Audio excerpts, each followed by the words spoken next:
From every corner of the earth sits glorious architecture.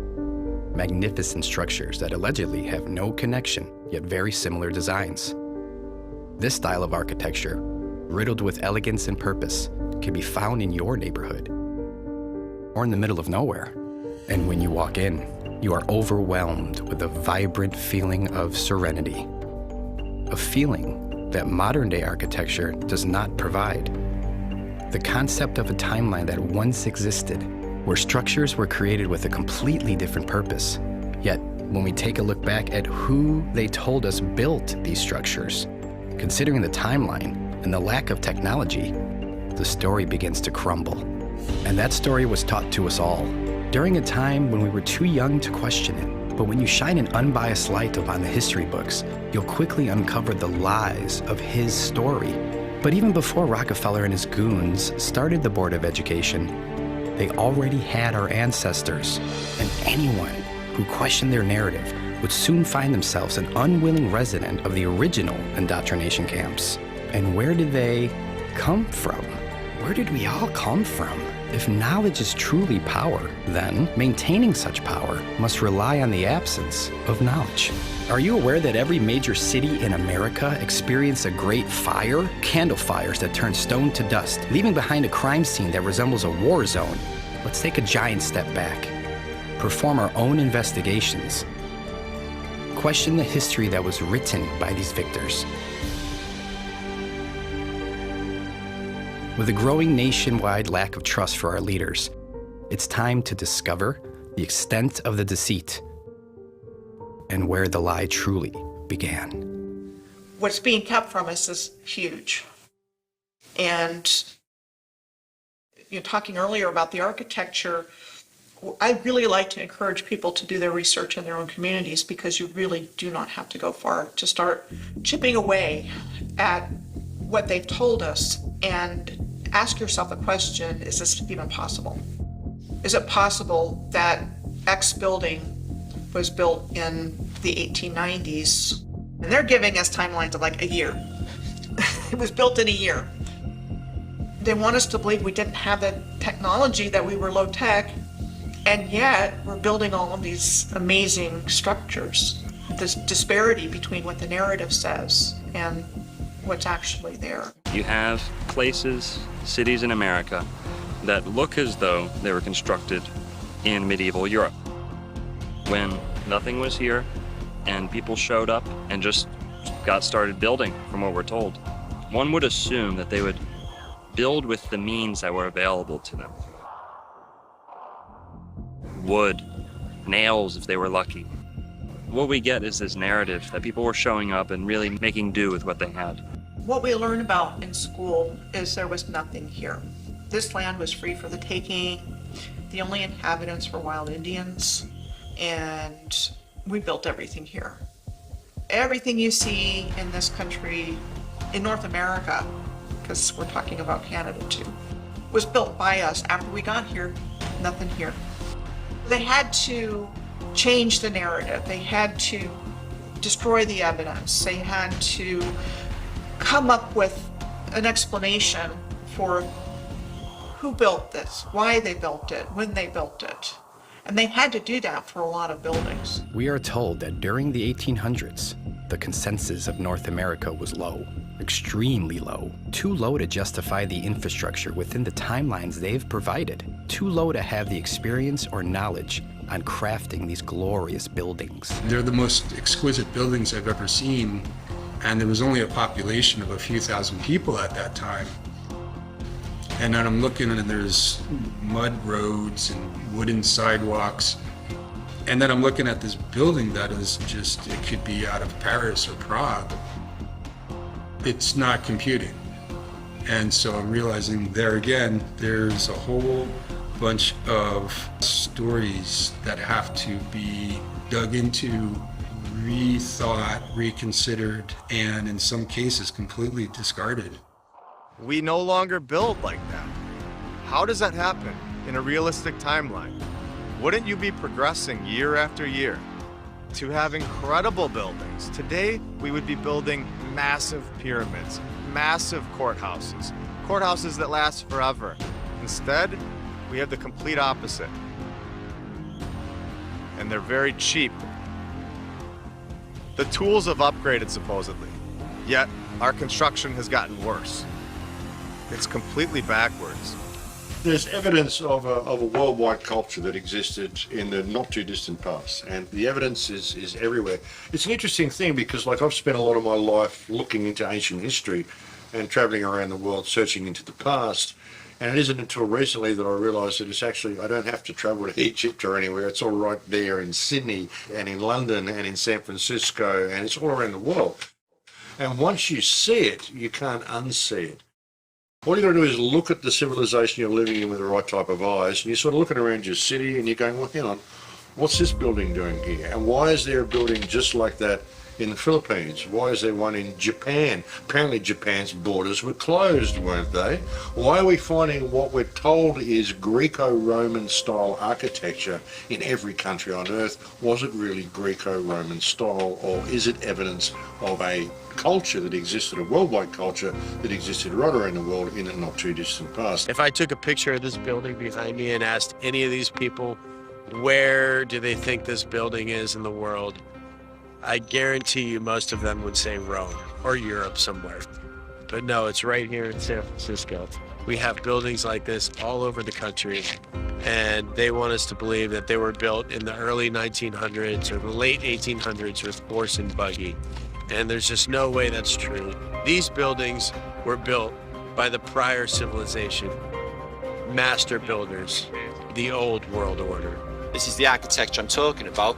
You'll find this anywhere in New Zealand, Australia, Hong Kong, North America, South America, all over Europe. It doesn't matter where you are, this architecture is replicated. The weird thing is, they akin it to being all built around the 1870s to 1900 mark. So all of the world just shit out of nowhere at the same time. There was nothing before it. Does it make any sense?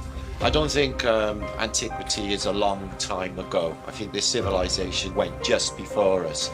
You know, the Edwardians are supposed to be around the time of the First World War. So within grandparents' living memory, yet we know nothing about them.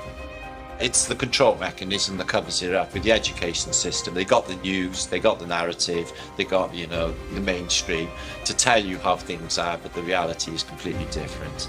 History goes to the victors, okay? Somebody invaded this place and took over a beautiful, through jealousy, using trade routes, using the sea, and they took over this place. They covered all of this fine architecture with their iconography. So there's literally been a cover-up of history in more than one way. If you look at Capitol buildings all over the earth, they look the same.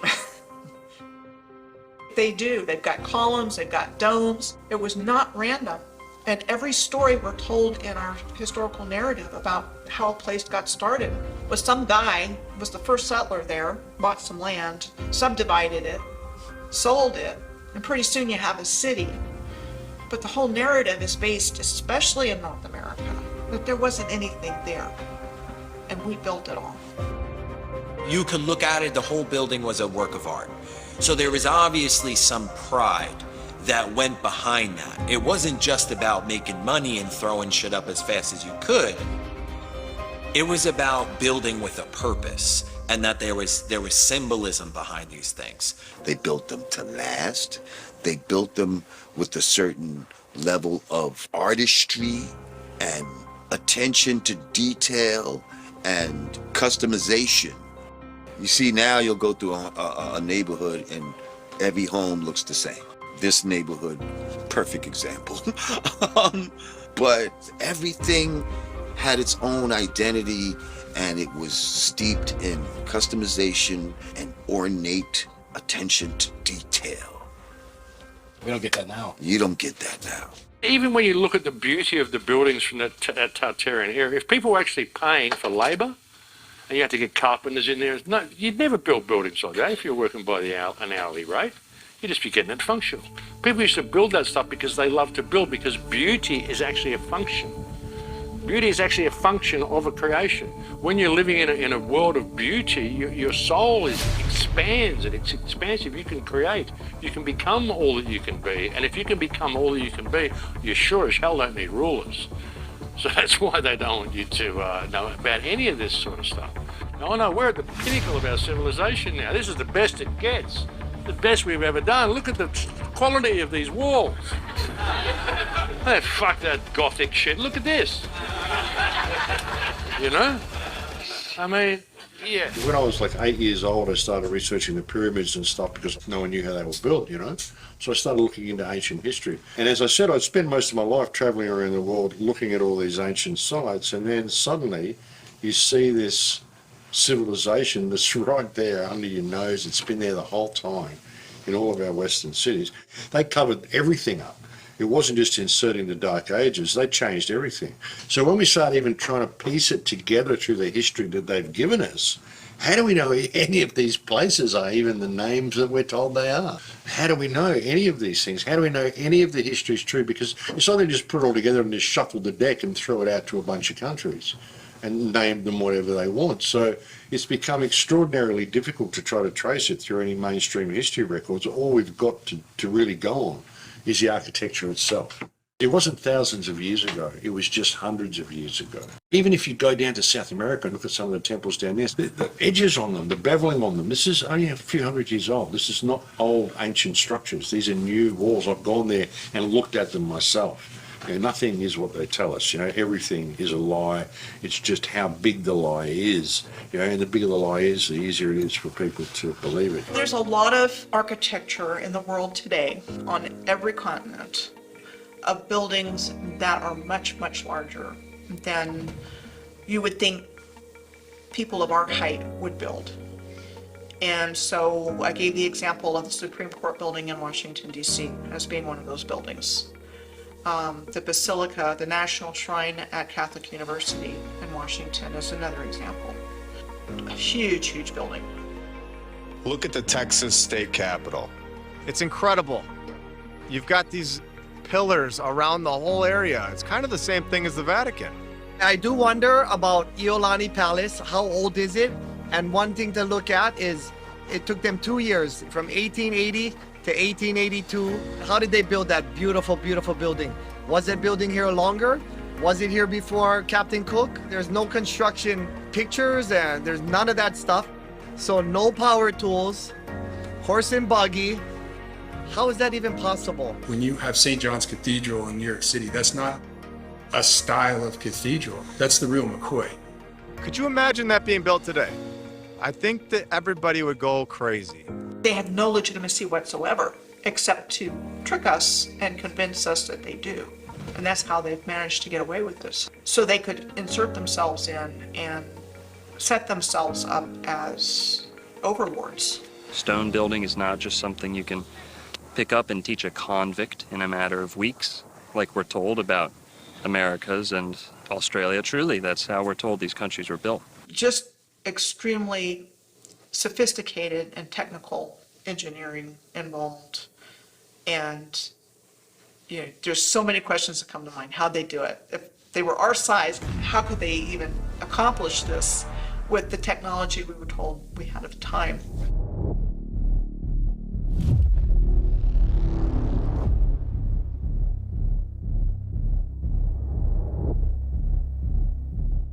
You'll find many of the banks, post offices, government centers, especially 100 years ago, were facilitated in these large, glorious stone structures. So, number one, the rulers wanted the stronger, more durable, more imposing structures for themselves. That sends a message to the people you're ruling over. We're going to play a little game here with two alternatives, right? And you or I, whoever the person deciding between these two is, I'd like for you to pretend you're a world leader. You're not a good one. You're evil and you'd like to rule the people underneath your thumb. Or you're looking to maintain control over people. Bear with me and envision these two alternatives. In the first, we have the opinion, the theory, the teachings, the paradigm that man is nothing but a carnivorous monkey in outer space, floating on a rock for no reason, in the middle of nowhere by accident. And this all got kicked off 43 bajillion years ago on a Tuesday at 6 o'clock p.m. And they can determine this with their color star charts and moon dust and things like that. And going on to a long, vast existence of nothing, just surviving by instinct, on par with an animal. Justification for any morals, ethics, no real pursuit of true happiness, no pursuit of harmony and understanding here on the earth.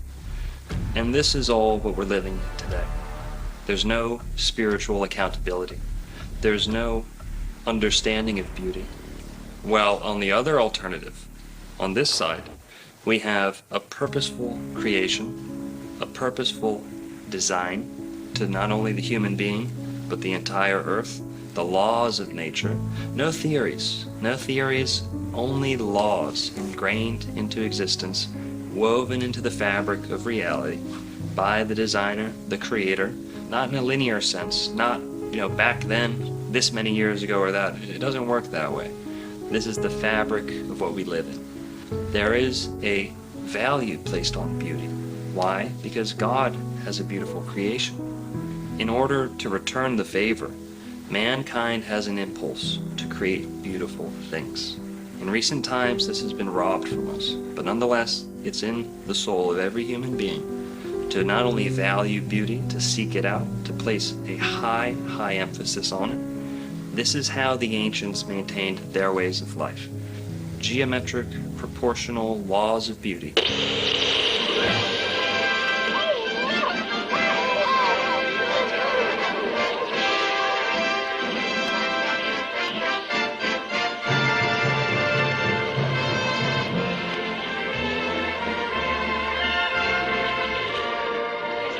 Anything like it in the whole world. It's right in our own hometown. Grandpa, they'll never tear it down, will they? Well, they'd better not. Well, they didn't tear all of them down. Not that they put them up in the first place. The World's Fairs showcase many of our ancient structures in their grandest form.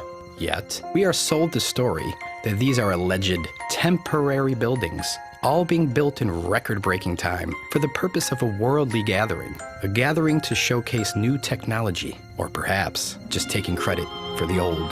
With so many lights on display, one would only assume that power plants and electrical resources such as wiring and even electricians were widely available. However, during this time period, that wasn't the case at all. Therefore, how were these vast areas in the late 1800s able to light the evening sky, like a modern-day theme park? Or was there a different method for harvesting energy? Now ask yourself, what part of these magnificent buildings look temporary? What part of these buildings look rushed? And most importantly, what part of these buildings look new? Or you can just believe these guys. With these World's Fairs, it was all brand new. This is what they tell us. It was meant to be temporary, so they used plaster of Paris and wood and all these other structures. And if you look at the pictures, that's not what you see. You see these massive masonry structures that look like what you see in Europe. They have these in places like Chicago, Omaha, Portland, Seattle, Guatemala. They had them in Tasmania, Georgia, Louisiana, Ohio, Canada. Each one of these fairs, each one was built in 2 years or less. Each one was magically populated by millions of people that came from all over the realm to participate in this event. They started with the Crystal Palace exposition in 1851. So what they tell us in 9 months, from the moment they conceived of it to when it was built, it was 9 months of getting it all together in this gigantic plate glass structure with fountains and trains and all the bells and whistles. Now, supposedly, they moved that entire structure to a different location in London in 1854, and that in the 1930s, that burned down. So, you show pictures of this Crystal Palace structure, which is massive, and all the things that are there. Oh, we have to move that, no problem. Oops, it burned down, which is typically what happened to a lot of these World's Fair structures. If you could erase it from history, people don't see it as a potential future. And I think that in itself is, for me, the moral of hiding history, about hiding the old world. It just doesn't make logical sense to me to build something so grand and then just destroy it. Really, those was an excuse to take existing infrastructure, build some little bullshit around it, and then when you're finished with your so-called fair, it gives you an excuse to tear everything down and nobody questions you. They might have built a couple of these buildings, and you can actually tell the buildings that they built because they look like dog shit. Now, we have buildings that can hold 10,000 people, huge, giant buildings that look like they were made for a larger race of people, where they say they built it in 2 years, 600 acres, which is, I think, something like 27 million square feet. It's absolutely insane, the amount of architecture they say they built in 2 years. As an architect and somebody who's been building my entire life, designing houses and buildings for 20 years or so, the time frames that they allow for just the planning, the idea that that could just be planned out in 2 years begs credulity. They had these ornate buildings with all kind of moving sidewalks and crazy technology. They had ill things with so many lights, electricity, when electricity was supposed to be a new thing and all of that. They had shit that was like something out of a dream, bro. Well, these are the expositions. They were fully electrified. You know, some of these examples, they're electrified before electric was a thing. You know, the first electrified city was supposed to be Buffalo. First electrified building was supposed to be JP Morgan's in New York, all attributed to Edison. But these things, you know, some of them 1890s, fully electric, and it would have been free energy. They didn't have massive plants to generate electricity. The first one in America was in 1876, and that was the Centennial World's Fair in Philadelphia. The one in 1901 in Buffalo was a major one. The 1904 in St. Louis was Louisiana Purchase, and then the Lewis and Clark was in Portland the following year. If you define the word exposition, it's telling a story. It's setting the stage, the narration. So these World's Fairs were used as, this is the narrative that we want people to believe and go home with. The World Fairs served to get people with the new program. They said, trains, incubator babies, this is the new norm. Fast forwarding people into the modern industrial age. Everyone's wearing the same beaver hats. Everyone's wearing the same three-piece suit. You know, it seemed like individuality had ceased to exist. The World's Fairs served the purpose of indoctrinating. The World Columbian Exposition was one of the most superb. In Chicago, Illinois, formerly known as Chilaga, had some of the most beautiful stone masonry in the world. The area was nicknamed the White City, as each building was strategically painted bright white in an attempt to hide the inevitable aging of the structural entity. The mainstream narrative would lead you to believe that these megastructures were designed by the most educated and experienced architects. Right? The architect, he didn't have any formal training. What on earth would give you that idea? Isn't that what the website said, right? Your website. Your website said that the architect of this building has no formal training. That's... Here. I find that implausible. This is your website. We all do. That's why. I'm not sure if there were even any schools of architecture back then. How did they know how to do this, though? That's what we're asking. This is not built for dinosaurs, the Field Museum. It was built for something else. It's not to show off the fake dinosaur bones. It was for something else. When you walk inside, you can see the doors are much bigger than the size we are. It's nothing like we build today. The Museum of Science and Industry, which was the arts building, the fine arts building. And they make the argument that that was a temporary building like all the others, and the public liked it so much that they rallied to save it. So what they did is they went and rebuilt it out of granite and marble and copper and all the permanent materials that we see now. I think these are children's stories that they give us. I don't understand at all how serious-minded people can accept a story that says this building was built exactly as we see it now, but with temporary materials. And then because we liked it, it got rebuilt out of granite and marble and copper and glass. To me, that defies explanation and is much more of a fanciful tale than the idea that that building was already there and was repurposed for a fair. This one connects to the Shed Aquarium, I guarantee it, and it connects to a lot more buildings around this area. And it's not just here, it's in every single city in the world. You know we on top of water. We're on water. We on water. So we on top of water. You go in the basement, you will hit the water, hit the wall, and then sometimes when it rains, because the sewer be flooded sometimes, the water come in the basement, flood the whole basement. Oh my God. Thoughts on that? That's exactly what we're talking Last thing about. before we leave it, press them on that. What do you got on that? Okay, so there's massive tunnel systems throughout all of these buildings everywhere in the world. Yeah. So you're telling us right now that there's tunnels, basically. There's a basement here. This building is much bigger than we can see on the ground surface. It's a basement. It's a basement here. When the war you hit, when you go in the basement, we do rounds. What we call our rounds called the ground level, and then we got upper level. So when we go downstairs to certain hallways, you will hear water hitting the walls. Wow. You have seen the tunnel systems underneath these buildings? According to the information gathered from my grandfather, who got here in Chicago in 1969, well, before that, as far as for what we have here from museum we're in now, from the Field Museum to the Shed Aquarium to Soldier Field, there are the pathways underneath that are all connected. It's like if you go to McCormick Place, if you go, they got the little tunnels over there too, because they be flooding over there too.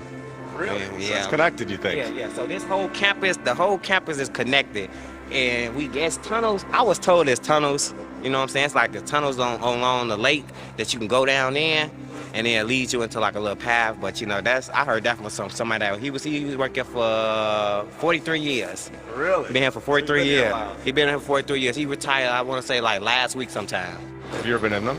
No, sir. They won't allow access to the public. Okay. And then they only allow access to very few of their actual workers here. So you think that dirt in that picture downstairs, you think the dirt is actually there and we put it there to cover up this building, to make it look like it's not as big as it really is? That's a good one. That's good. I feel like we did though. I feel like he made the picture to fake like, I feel like the building was here already. What do you tell your child when you're coming to a new location and they're asking you questions and you have no answers? You will start to create so that way you have a way to answer those questions, or your child will grow up with no answers and forever seeking.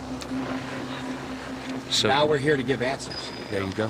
When they say that these buildings were temporary, what they're basically suggesting is that it's a full-scale model. That is going to be occupied by thousands and hundreds of thousands of people that are coming in and out of these fairs, where they're going to hold together through brutal winters, through hurricanes, through potential earthquakes, with hundreds and thousands of people occupying these spaces. The liability on that alone would have shut the whole endeavor down from the beginning.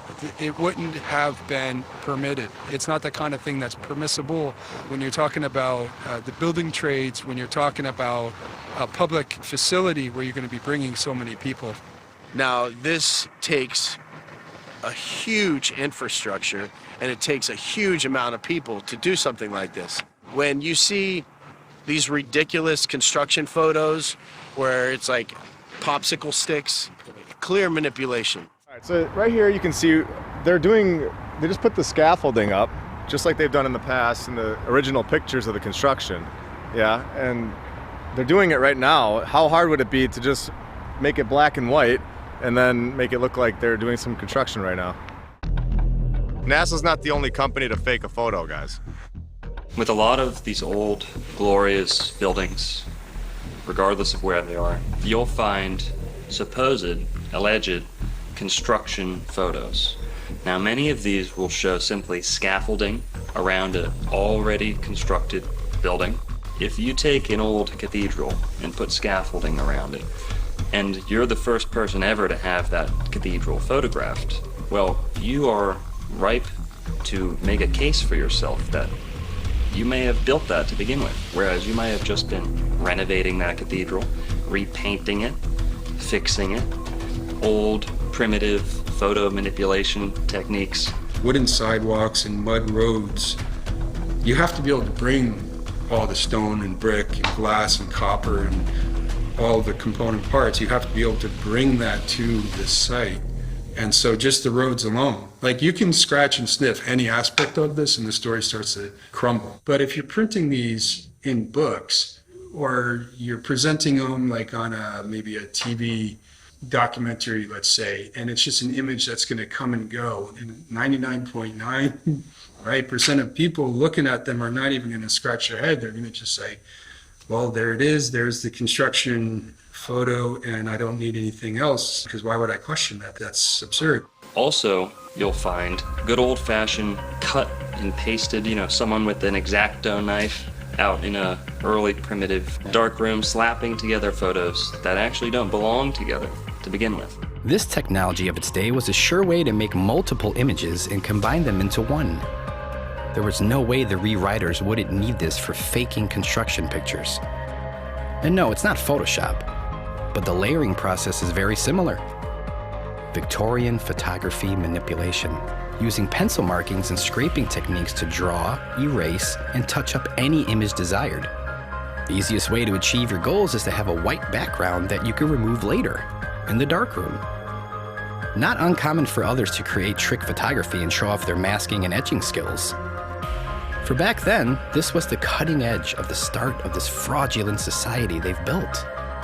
They take an already completed building and they whitewash the skies. They call it vanilla skies. They'll blotch out the sky and cut away from what they want to leave in the photo. They can cut away what was there and replace it with a gray or white vanilla colored sky. Vanilla sky, where the background is cut out and you can see the crop marks, you can zoom in and see where the edge of the building there's a little bit of a blurry edge.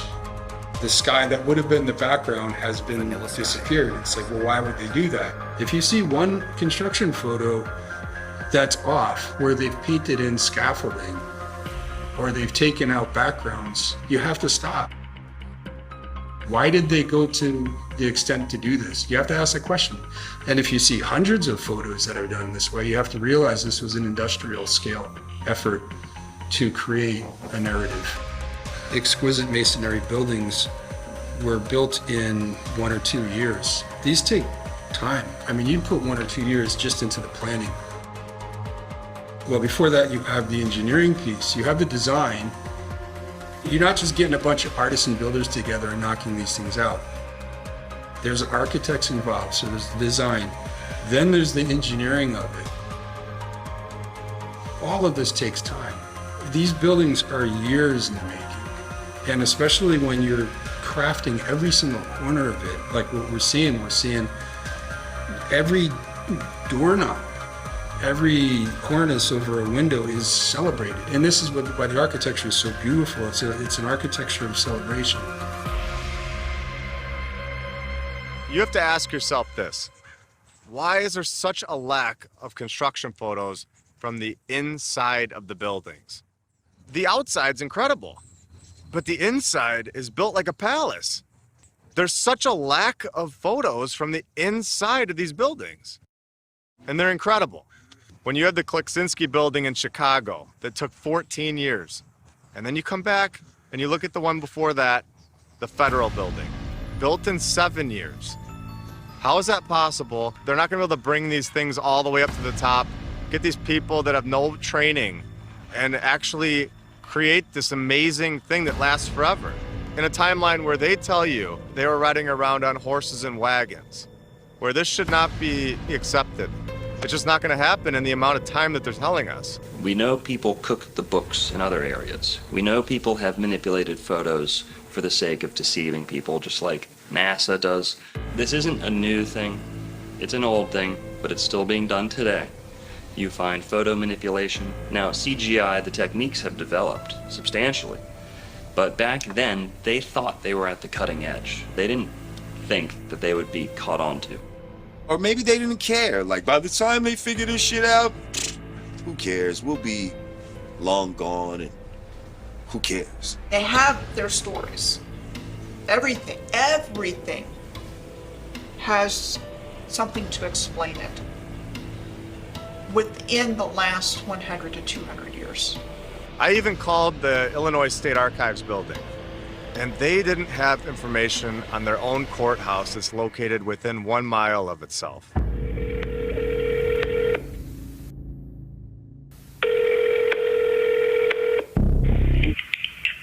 Illinois State Archives, how may I help you? Hey, I was just transferred to you because I was looking at the Supreme Court when it was built, and I was just trying to find like records on it, and it said it was saying like on their website it was saying that it was built in like a year. So I was just trying to figure out if that was true or not. I would have you tried contacting the Supreme Court? Yeah, and they sent me over to you guys. Okay. I don't know what we would have on the building itself. Let me look here. Yeah, it was saying on their website that it was the keys were given over on February 4th, 1908, but 1908 they also said that they were moving out of the old state capitol building, so I don't know, 2 months, it doesn't sound right. Yeah, that sounds kind of odd. Let's see here. I don't know if we have anything on the building itself. The stories that we've been told are basically just that. They're stories that we're repeating over and over, and we're just regurgitating what they've been telling us. You could either choose to believe it, or you could choose to research and see the truth, that these are buildings from the past civilization. I'm standing in front of the sunken ship parking garage, which is in the exact spot as the Occidental building.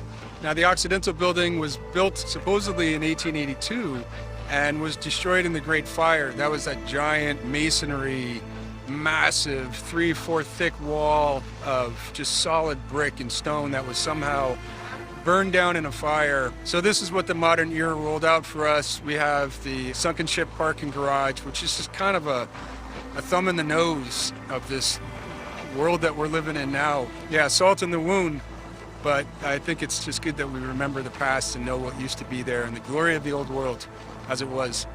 On a lot of these old glorious structures, you'll start seeing old cheap banners, signs just kind of get slapped on to these old glorious stone buildings.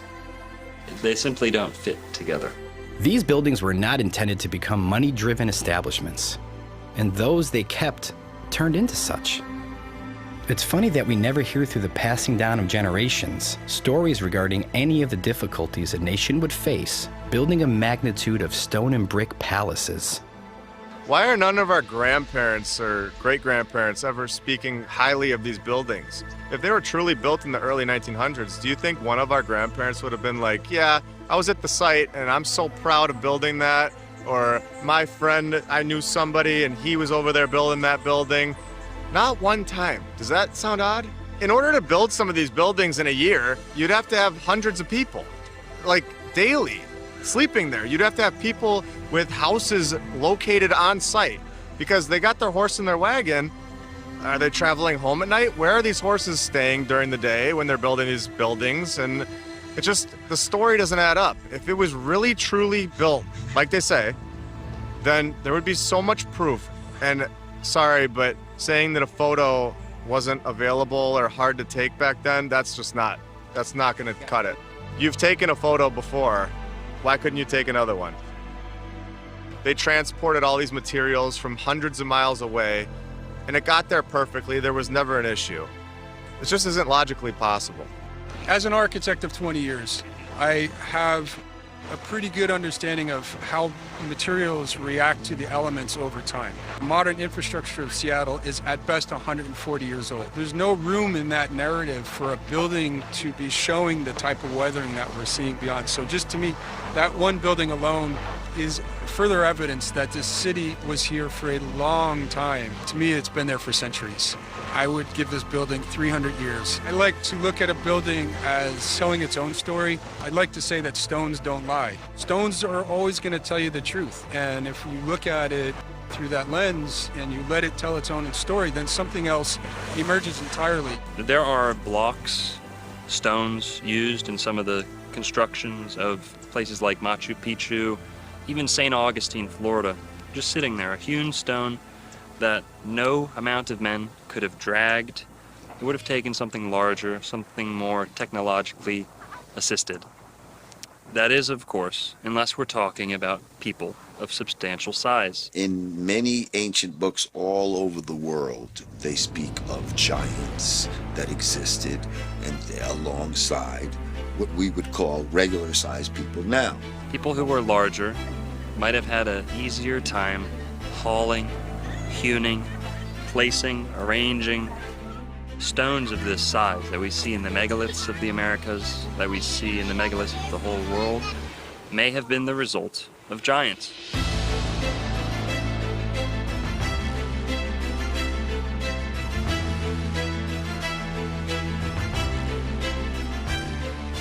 If you're using critical thinking, it just doesn't make any sense as to why build at such a large scale for people our size. That's the weirdest part, is when you have doorways in random buildings that are too big. They're 20 feet high. Why would you build a door frame that's 20 feet high for a population that is so small? Why would a regular-sized human, not just why, but how would a regular-sized human make something so massive? It just boggles the mind. Why do 6-foot men and 5-foot women need that? We don't do that. We build door frames that are proportionate to our size. They're just absolutely huge. Right, there's no sense. No sense whatsoever. Church is exactly the same. They have just massive doors, and just like you go through a little door here to get in there. I noticed when I was in Europe last, they had some doors I took photographs of, and the lock on the door is up here. Yeah, for taller people. You have these door frames that are in stone. You can't take them away. And they're 20 feet in the air or taller. And then you have our door frame that we build inside of the door frame so that we fit through normally. We're much shorter than they were as a civilization. Think about it. You'd have to be a fucking moron to build a door that's 30 or 40 feet high if you're 6 foot tall, and you can't even reach the doorknob. Across this plain, we find much evidence, abounding evidence of giants, not only in the major city centers of this world, but in the burial mounds and ancient ruins of the old world. And what you find around the major city centers is giant doorways.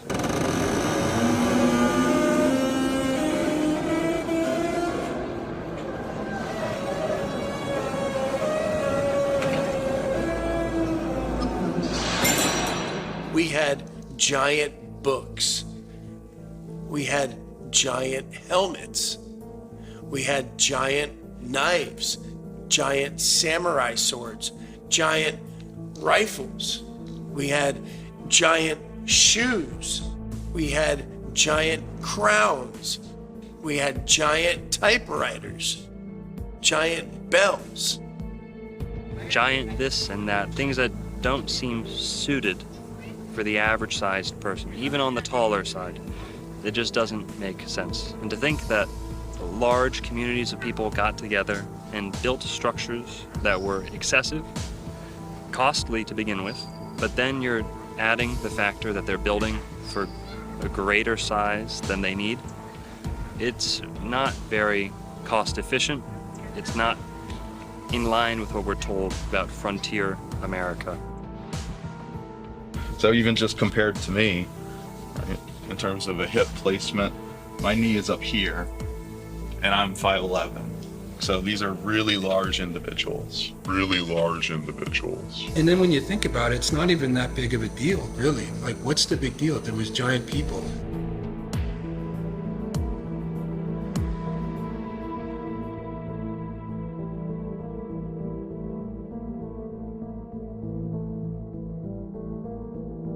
I mean, I've seen some of the unearthings of skeletons of giants and all this type of shit. Like, and what's so funny is, you know, people will dismiss giants even though there's a myriad of evidence to, it, at the very least, suggest that they existed, right? But there's nothing that would even suggest that dinosaurs fucking existed. And y'all motherfuckers believe in them, okay? If you were to find giant bones like that. Oh, give me that. That's yeah. That's the femur of a velociraptor. Get the fuck out of here. This is bullshit. The Smithsonian Institute has the bones. They've found this at Cahokia. And there are articles saying that they took these bones from St. Louis area and put them in the Smithsonian Institute. They're not telling us that they have them, when really we know they're either in the basement or they destroyed them or threw them away. There's so many news articles from the 1800s and the early 1900s of them destroying or disposing of these bones into the ocean. They had to cover it up. There's no room for giants in their new world, and they have to lie to us about it. They had to write the storybooks telling us that we came from monkeys. I think everything was bigger. I think everything was much bigger. I think there was more oxygen in the air. The trees were much bigger. The places were much bigger. They were better. They had all the technology. These people may have left or may have been killed off. My opinion is that they went for more land. I don't think they're allowed to be here. I think this is all an operation to repopulate this place and to be controlled by the leaders, so-called leaders. If you go back to the biblical scriptures, when the Nephilim came about from the fallen angels breeding with the daughters of men, they bore giants. It's in black and white, it tells you. Yep. There's plenty of evidence physically. We had a race of giants. We are not that race. We are a different race. Yeah. We are a different set of people. I think we're cohabiting. I think they really are the same time. Most of them play basketball now. Yeah, man. Well, that's it. They're in the Harlem Globetrotters undercover, aren't they? Talk of the Nephilim going into, you know, having sex with regular people and creating some sort of mutants and all of this type of shit. Training Shaq's grandpa. Yeah. You're right. Big ass tall. Yao Ming's grandpa. You know, yeah, we see a lot of tall people in the NBA and all of that. Is this a remnant in the DNA? It's a fact that there were giants. It's not a conspiracy theory. I mean, we have proof of this. What makes more sense? You have a civilization that's short and tiny and riding around on donkeys, or you've got a tall, very strong population that's smart and capable and have experience that are building these cathedrals and basilicas. The places that are built are massive. It's proportionate to their size. You find skeleton after skeleton exhumed from the mounds of America, from the mounds of Florida, South America. Go over to Mesopotamia and you'll find the same thing. Giant people buried under the ground. And these were whole races. These were not, you know, one guy who gets gigantism by accident. There's still giant skeletons, giant skulls that are being uncovered randomly, and the push is really to completely discount that and say, nope, not true. But the 19th century is full of the findings of giant bones. Didn't happen a long time ago, this happened recently.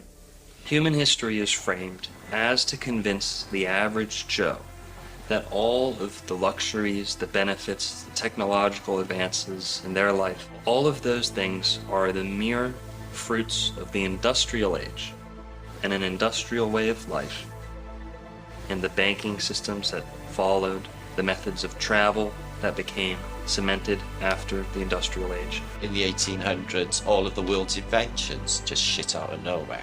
Okay, so you got like literally everything from the Underground Railway to the railways, the transport system, modern shipping, the modern trades, banking, the whole thing, everything just arrives, you know, around maybe the 1850 mark. When records started, coincidentally, because all of our birth records were never official until 1850. Before then, they were in church parishes and they were highly controlled, as is the information in the church. So nobody can really look that far back into, you know, into the past to find out their ancestry. We are convinced that to be human today is a result of ingenuity in the industrial age. This is not true.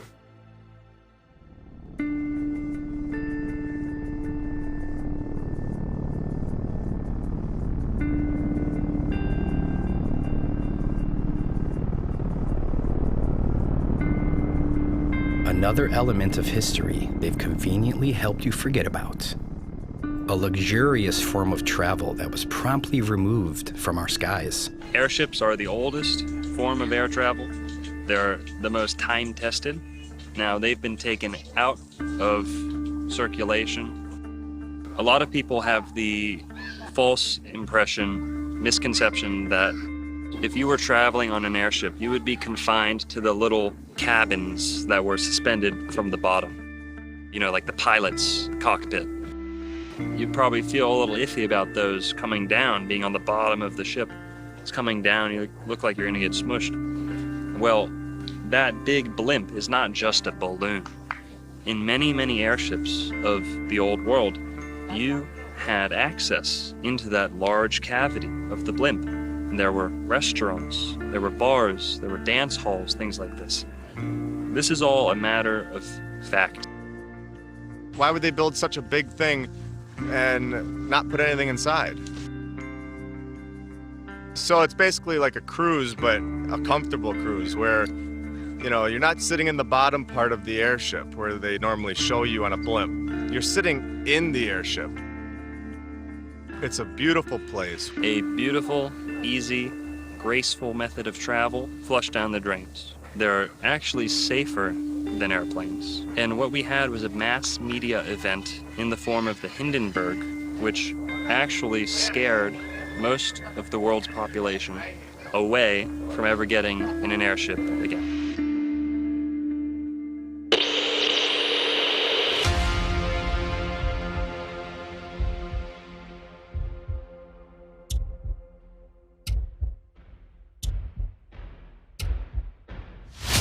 It's starting to rain again. The rain had slacked up a little bit. The back motors of the ship are just holding it just enough to keep it from... It's burst into flames. Get it started, It's right, and it's right, terrible. Oh my, get out of the way, please. It's running, bursting into flames, and it's falling on the morning paths, and all the folks between it. This is terrible. This is one of the worst catastrophes in the world. Oh, it's like 400 or 500 feet into the sky, and it's a terrific crash, ladies and gentlemen. The smoke and the flames now, and the frame is crashing to the ground, not quite to the mooring mast. All the humanity and all the fantasies speeding around it. I told you, I can't talk to people and friends around there. I can't talk, ladies and gentlemen. Honest, it's just laying down massive smoking wreckage. And everybody can't hardly breathe and talk and screaming. Lady, I'm sorry. I can hardly breathe. I'm going to step inside while I cannot see it. Johnny, that's terrible. I can't. Listen, folks, I'm going to have to stop for a minute because I've lost the voice. This is the worst thing I've ever witnessed. Oh no, can't do this. They're dangerous. With the footage of the flaming Hindenburg, you know, falling out of the sky. Nope, no more airships. But there's a lot of evidence, shall we say, that's available to show that, yes, there were airships and they were a pre-existing technology. And one of the ways that they get rid of things is to say, like, it's unsafe, safety hazard, we can't do this anymore. And I don't want to be flying in that again because there's just fire up in the air and there's no way I would ever travel in that again. So I'd rather pick to be in an airplane. Let's stick with our helicopters and our airplanes, and we're gonna can airships. What's a more tranquil form of travel? Airship or airplane? You can't tell me that everyone isn't terrified getting up on that tarmac and taking off on an airplane. On an airplane, you're stuck. You've got 60 to 100 people stuck on this little plane. You can't travel that far with the tanks that they have. With an airship, you can travel very far, and you can travel with a lot of people. You could take mass amounts of people to these other lands that are much further than we could ever imagine. The airships of Germany were touching down in Opelika, Florida for years. And Glenn Curtis, the man who opened up that Opelika airport, is a man embroiled in scandal. So if anyone's telling lies here, it's those guys. Glenn Curtis was nicknamed fastest man alive for breaking top speed records on a motorcycle using gas engines. And he helped push gas as superior to steam and other techniques. He started slapping gas engines on airships too, and he helped get them off of other methods. Then he did the same thing with airplanes in direct competition with the Wright brothers. He tried to steal the Wright brothers' patents with the help of the Smithsonian. Towards the end, they started filling them with dirtier gas, trying to get them to be gas propelled. That was not the case. Many of these were steam. In some instances, just like a submarine. They can try and hide this from us a little bit, but you, the viewer, can go and look this up for yourself. The blimps were a lot more sophisticated than we're told. And going back to the comparison between airplane and blimp, they can literally and metaphorically bottleneck the costs of travel by only allowing so many people on to this tiny little tube that's traveling so fast, so dangerous. We'll let this go by. Speaking of modern day airplanes, You can only fit maybe a couple hundred onto an airplane when you could fit a couple thousand onto an airship. Number one, it's graceful, but number two, you can fit way more people. You can have way more facilities on that. It's like almost like a traveling city. So the airships provided something that airplanes don't. They were safer in terms of the speed of travel, the danger of landing somewhere you're not supposed to. To think, if your fear of flying is caused by open waters, in the case of an emergency, you would now have a way to safely dock on a boat. And a fear of landing could be comforted by a slow docking airship. Things like the Eiffel Tower, which we were told was built for a World's Fair, but there's Eiffel Towers everywhere. This will give you an opportunity for a balloon to come in to your city and moor up, and you get straight out, and it delivers you to the place where you want to be. Now, don't think this is beyond the bounds of possibility. They actually did it. Hindenburg used to couple up to the top of the Empire State Building. The doorway would come out, gantry would come out, and everyone would climb out of the Zeppelin into the Empire State Building. And they've done it in LA, in Chicago. These balloons were the transport of the day. Believe it or not, it was not uncommon for people to fly their airships straight into downtown New York City and to dock those airships in the steeples, in the finials, the towers, the spires of places like New York City, Chicago, major cities in Germany, England, you name it. Airships were docking. They would offload people into the tippy tops of buildings.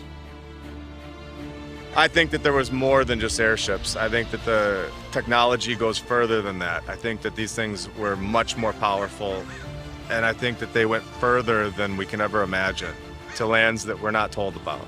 Behind the scenes, they are still making these, but we wouldn't have access for making our own. If you wanted to build an airship today, you can't, because NASA owns 99% of the helium. The tech back then was possibly even more than what we have now.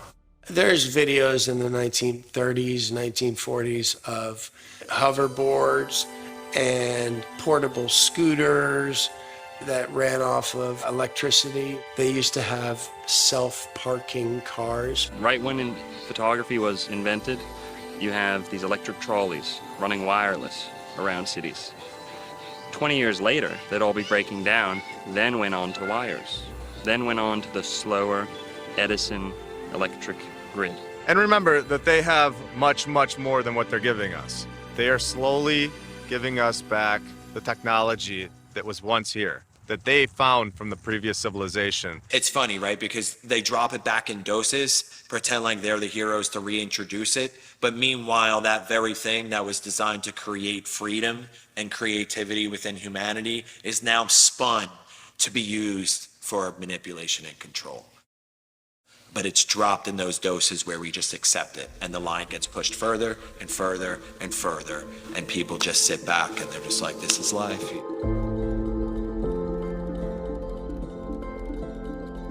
Wireless energy, powered by the ether, existed way before big oil. We all know how dirty the oil companies are, but to think about the things we could have if they never existed. An oil refining process was invented in 1854 by somebody in Pittsburgh. By 1870, John Rockefeller and Henry Flagler established the Standard Oil Company. And so it was like they needed to get a replacement energy source as quickly as possible. And they got it from this mining of resources. Back in the 1800s, mainstream academia had 18 additional elements on the periodic table of elements, ether being one of those, right? And somewhere along the line, when Albert Einstein came out with his theory of relativity and started doing lectures across the country and the world, that anybody that spoke about ether at that time was completely, like, their reputation was destroyed. They lost their laboratories, they lost their teaching jobs, like what we saw in 2020. A lot of times they'll leave the breadcrumbs. A lot of times the truth is in plain sight. So with that, Benjamin Franklin sending up the key on the kite, that's essentially you, the average American, sending up their drone with a copper wire and harvesting electricity straight from the ether. I think that the ancients understood very well that the ether is real and that there's ways of channeling atmospheric energy, earth energy, and I think that they built their buildings with this in mind. If we had access to free energy, I mean, imagine if you could just walk into the forest anywhere you want and you could just put up a little device and a resonator and you could build yourself a castle and just do it, levitate stones and just create a kingdom. Well, that's not very good for Joe Biden. How's he going to tax you? And how's FEMA going to work with you in that situation? And how, you know, that's why it's so dangerous to them. That doesn't work when you're introducing an electric system that is dependent upon a power source, a bunch of wires, meters, and your output that you're having to pay for, where you become dependent on a system of scarcity. This old way of doing things was based upon a system of abundance and plenty, because there's no end of the energy that's all around us all the time. There's another way of doing things. We don't have to live in this way of constant crisis because of constant scarcity. We can break through it, and I think that we're on the verge of rediscovering this knowledge at a very curious time where the old system is actually falling apart. Everyone knew there was an ether. Most buildings were constructed in that manner until they came in and started destroying things and indoctrinating us. You go through and you start finding these correlations, you start finding how the free energy worked, what the power stations were, how all these places have got these certain buildings and fountains and certain copper top roofings and all the stuff for landing sites, for flying machines, and you start to see that all of this stuff is way too similar all around the world for there not to have been a single culture. Many times these towers held old world technologies, such as bells, which would send out resonant frequencies into the community beyond. So many photos of bells being rounded up all over Europe. We're living in a time where we're waking up to what we so recently had. The pipe organ is a healing machine. That's why it was integral to the construction of ancient Gothic cathedrals. The organ was the centerpiece of the church, of the cathedral. Now, around the building, up, down, around, beneath, you had pipes and essentially speakers blasting this music into the cathedral. They placed these beautiful organs under these stained glass windows, which were treated with lead and specific properties. And these, they work like car speakers. They augment the resonance and the sound out into the ether outside. So everyone outside in the community is invigorated, is on a higher state of consciousness, literally being the best they can. And you can see it in the pictures of these people in the day. Everyone is healthy. Anyone who's been around for a full volume, live, authentic pipe organ performance will tell you your bones rattle, your organs start to respond, your hairs on the back of your neck stand up. Walk into a well-made stone cathedral, hear the pipe organ, sit there and saturate in the healing frequencies yourself. Cathedrals are something beyond just a center for worship. They are healing machines. And the pipe organ of the cathedral is just one tiny little finger of this whole realm that we're talking about. You've got star forts, which I call a gateway topic because the same structure exists all over the earth, have been given to us as fortifications that were built for these different wars, which make them military targets. And so they have an excuse for why it was built in whatever location. And then they have an excuse for why it was destroyed. So in school, we learn about one fire. We learn about the Chicago Great Fire. In the case of the Great Chicago Fire, there was a lot of fanfare over Mrs. O'Leary's cow kicking over the lantern. The legend is that Mrs. O'Leary's cow in a barn kicked over a lantern and that caused the entire fire. And poor Mrs. O'Leary and her family had their lives ruined because of this. We only learn about Chicago. And I remember going to summer camp and we're sitting around the campfire and it's one dark night when we were all in bed. Bum, bum, bum. Old Miss O'Leary took a lantern to her shed, and when the cow kicked it over, she turned around and said, "There'll be a hot time in the old town tonight. Fire, fire, fire." And we would yell fire louder and louder with each verse, and we do this like 10 times to where it was echoing back to us across the lake. And now when I think about it, it's like how many kids growing up in America were singing this song about this stupid story. What I realize is that it's like an incantation and it's spell casting. Where did this song come from?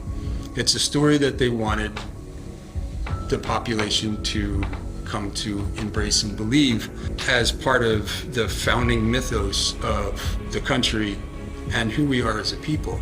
Well, lo and behold, as an architect with the keen interest in history, I come to find out only within the last few years that there were fires in every major city. And then I come to find out that it's not just wooden shanty town built out of matchsticks. We're looking at city after city after city with photographic evidence showing masonry buildings of the most exquisite type. Philadelphia, New York, Boston. You come down to Florida, Jacksonville, Miami. Every major city at one point was burned to the ground. Believe it or not, these were stone cities. These were megalithic stone cities, ancient metropolises that were burned down as if they were made from wood. Very quickly. Now we can speculate as to what the source of that destruction was. From above, from below, arson, biblical destruction, you name it. Nonetheless, every major city in America, if not Europe and the entire world, saw a great devastation by a fire. You'll see pictures of people walking on the sidewalk like no big deal. I mean, that's subjective, but I mean, that's what it looks like. The pictures are strange. The sequence of events that are supposed to have taken place are strange. So, there's just a lot of clues, if you will, that these weren't random events like somebody wants us to believe. If you look at photos of even the buildings that still exist of the old world, they always give a backstory for why they took them down. but it's just curious why so many towers are missing now. And so Pioneer Square is one of those examples. And this was built in the immediate aftermath of the fire in 1889. Is curious because it appears on a real estate map from before the fire in a fully and intact form. In order for stone to burn down, it has to reach 2,000 degrees Fahrenheit. House fire reaches the temperature of 1,000 degrees. That's half. It's impossible for any stone building to be burning down. The 1800s and earlier fires may have been fake. They try to explain away multiple buildings with fire stories and multiple courthouses built on the same site in just a year with the same architect, and they're just demolishing these buildings. This is exactly why my fireplace right here is made of brick and stone, because it doesn't melt. You gotta be an idiot to think that these forest fires are gonna be melting brick and stone. Use your head, guys.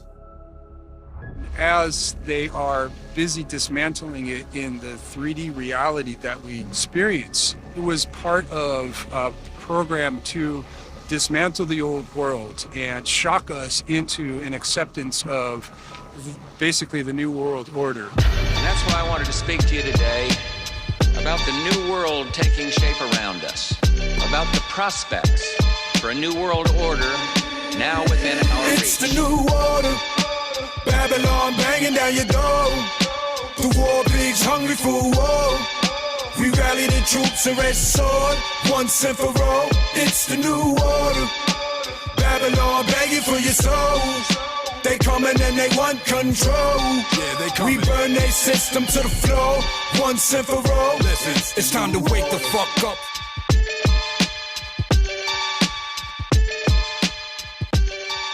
So you had what I would call the reset of history according to a very specific narrative. I mean, it didn't change very much.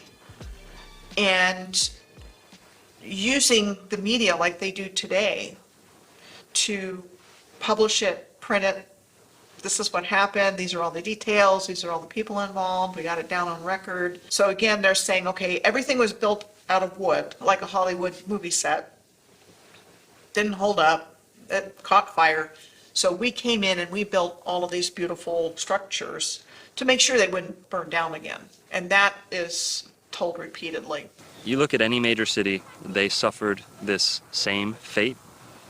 And I don't think it's a simple matter of, oh, they were just so stupid. They didn't know. They put candles all over the place and let their cities keep setting on fire. The stone courthouses, the stone banks, into smithereens. Now in Jacksonville, we actually had a fire where there are first-hand accounts of people who were escaping the fire, and once they thought they had escaped to a safe distance, were watching the fire, because that's what people used to do back then. Wasn't much of a fire department. They just said, well, it's burning, just time to take photos and watch. And what they actually did was they were sitting up on a hill watching Jacksonville burn. They said that things on their persons started spontaneously combusting. Pocket watches, buttons, things that were made of certain materials were combusting. This was happening back in the late 1800s, early 1900s. Cities would spontaneously combust with no sufficient cause, no suitable explanation. But they're in a covered carriage. What happens? Materials on their body are still spontaneously combusting, out of nowhere, sparking into flames. Now, how could that be the case if this is a local fire spreading to anything that it touches? These people were hundreds of yards away, if not more, from the fire. There weren't embers falling on them that they couldn't see, because like I said, they were already in the cab. So this is just one instance in Florida, and you can go look up your own city, the closest major city to you, and you'll find this same fate. You look at destruction from World War I, World War II, it looks exactly the same. So these weapons have been around for a long time. The biggest factor to 9/11 was the erasure of evidence. Erasing the evidence of the wrongdoings of the government, the financial institutions, you name it. You had evidence being destroyed. What do they call it? Jewish lightning? For lack of a better word, insurance fraud, destruction of evidence. Those two typically go hand in hand when we're talking about buildings falling down out of thin air.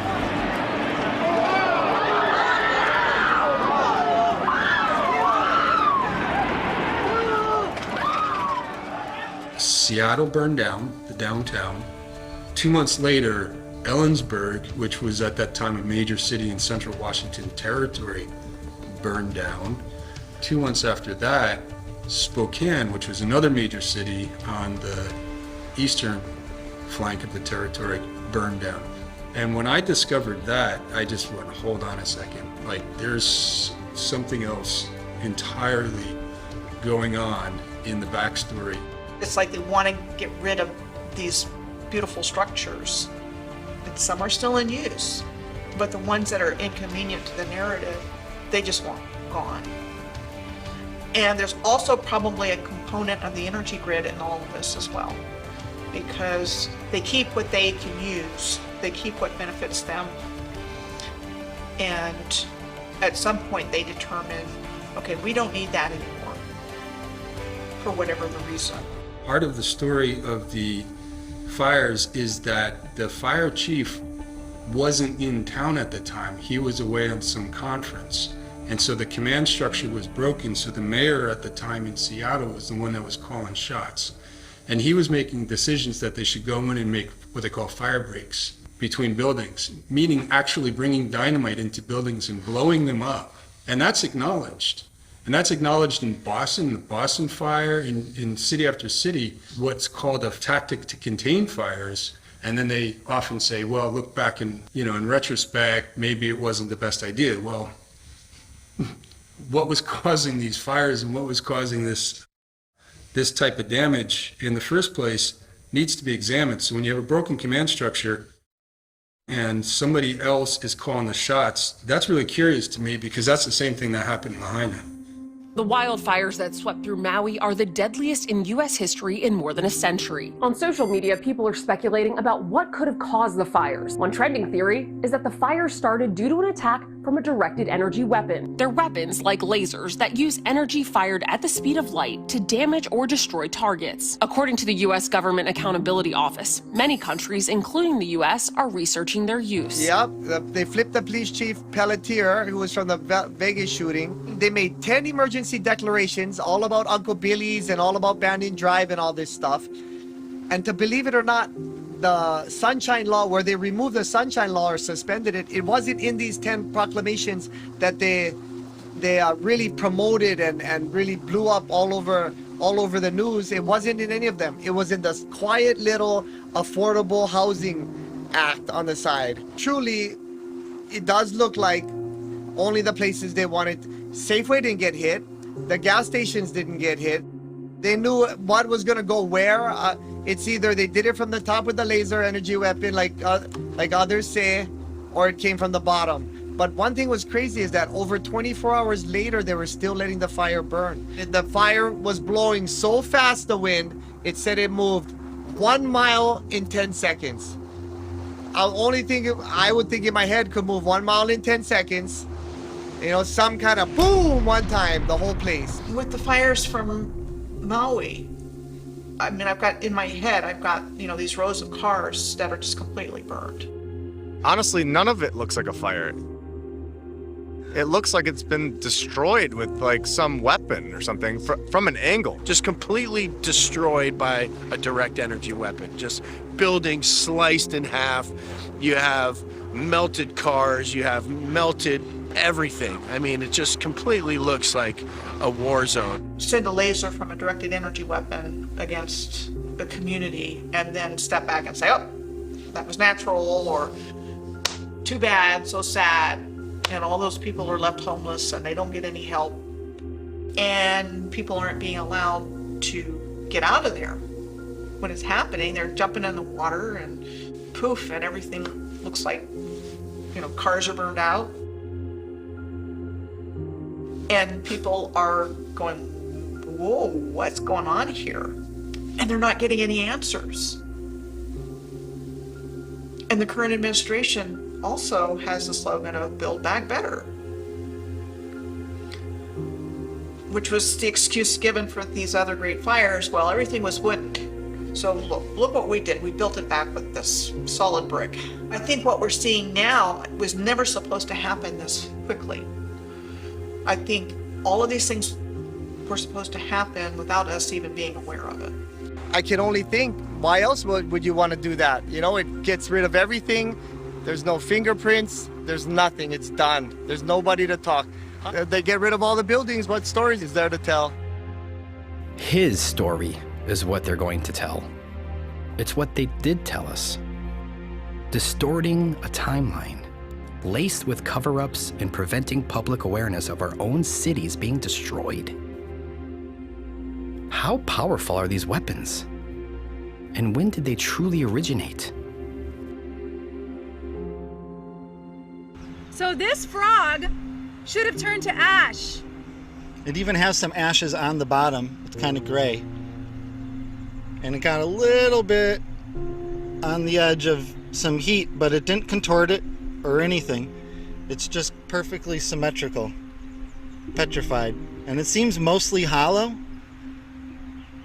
but the skin is totally solid and intact. There have been a lot of people that have been talking about the subject of meltology. And my take on that and other things is that's part of it, it's not all of it. And what I believe is that there was a directed energy attack on the Earth's grid system that blew out the grids. And that caused swamps, deserts. It caused land to just shear off and fall into the ocean. And that would have caused melted buildings as well. A really good example on top of my head is a place called Red Rocks State Park in California. It looks melted. And there's other examples as well. So my belief is that there was just this massive surge of energy. So that surge of energy could have been from multiple sources and just went through the grid system and just blew everything out. When they came here, this was a destroyed and ruined landscape. And they even use the word ruins to describe things, but they push things far back in the past, like thousands of years or millions of years. And you know, that was so far back, we don't know anything about that. The Earth was terraformed by a highly advanced civilization. And so things we think of as mountains, like the Rocky Mountains and hills, are actually buildings.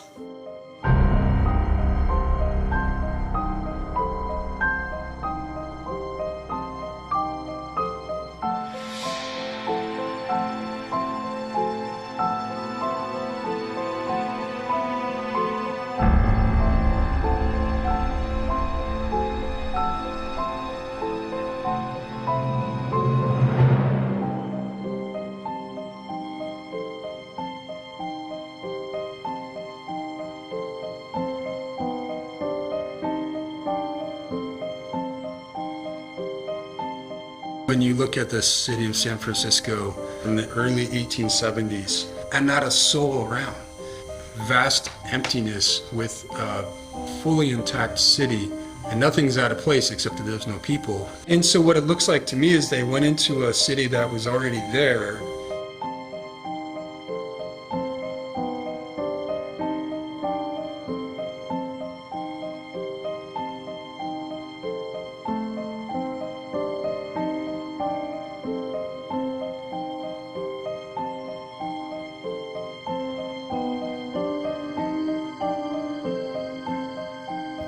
Empty. Nobody around. So odd. Wait, wouldn't the Tower of Jewels be visible somewhere on this map? Remember, from the World's Fair in San Francisco? It shouldn't be, because that was 37 years after this photograph was snapped. Oh, yes, of course. It looks like it's already there.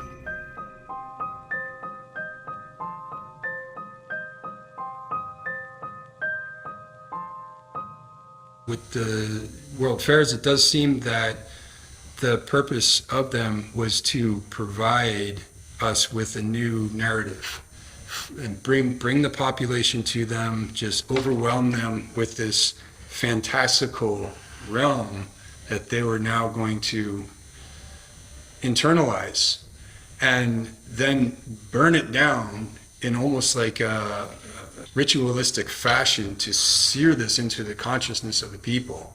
The populating of the Americas was not as authentic, organic as people might have been led to believe.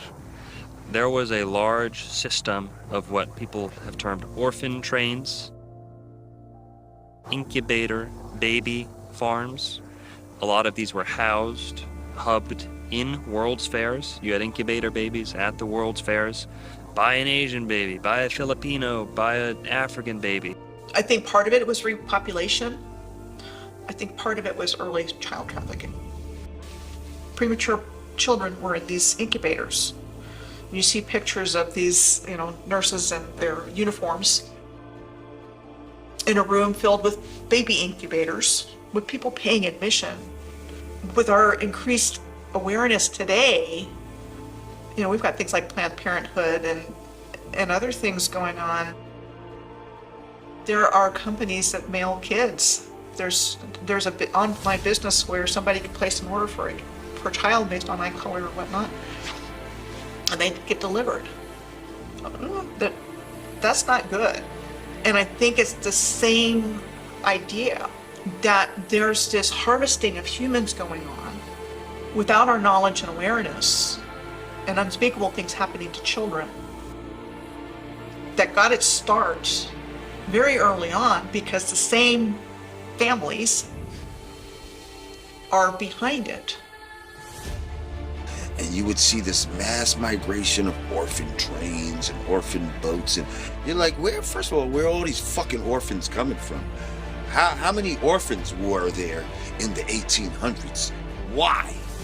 So everybody's learning this thing at this young age, and everybody has to go by these new set of structures and new set of rules. They have to learn this new history that everybody isn't really agreeing with, and then anybody that's not agreeing with, they have to go to the insane asylum. There is the orphan asylums for the children and the insane asylums for the adults. Now all of a sudden, John D. Rockefeller comes out with the Board of Education, and all of the children are sent to a public schooling system to learn their new history. What better way to trick a society than to take their children at a young age and teach them exactly what you want them to know? If people just realize that if you don't understand the past, you'll repeat it over and over again. And it prevents people from going to progress in the future. And us as a collective species, we have to get to the nitty-gritty of what really happened, what our true potential now is as a collective civilization. Because we can't rely on those people anymore.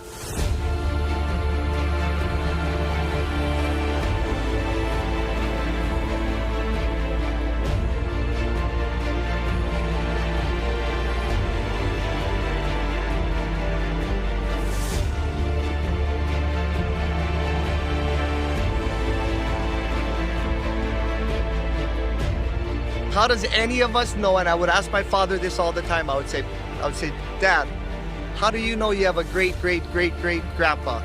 How do you know? None of us know. It's the truth, those are things. And, people can sit there and say, you guys are off your rockers talking about this stuff. But I mean, look who we're accepting the official story from. All I've ever known my whole life is that we don't know how we got here. And we don't know why, we don't know when. If Americans are sitting there one day and say, I don't know how I got here, I don't know why, and I don't know when, well, then you've been reset.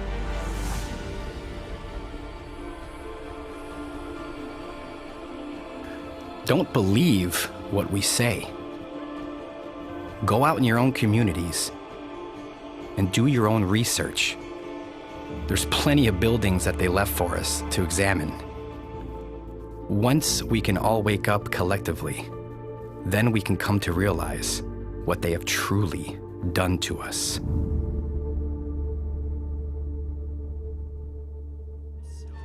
Shout out Hibbler Productions.